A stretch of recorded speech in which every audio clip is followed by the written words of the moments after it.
अस्सलाम वालेकुम friends, welcome back to my YouTube channel daily tips with अस्मा।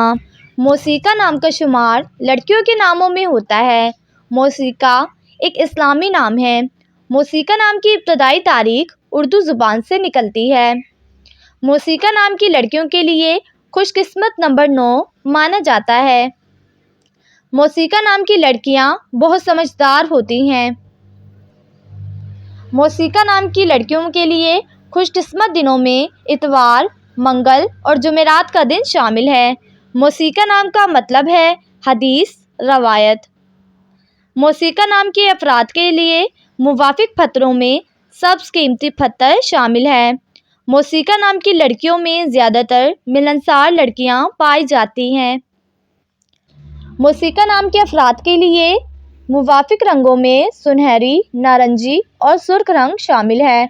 खुशकिस्मती वाली धातों में हिंसों के हिसाब से तांबा शामिल है।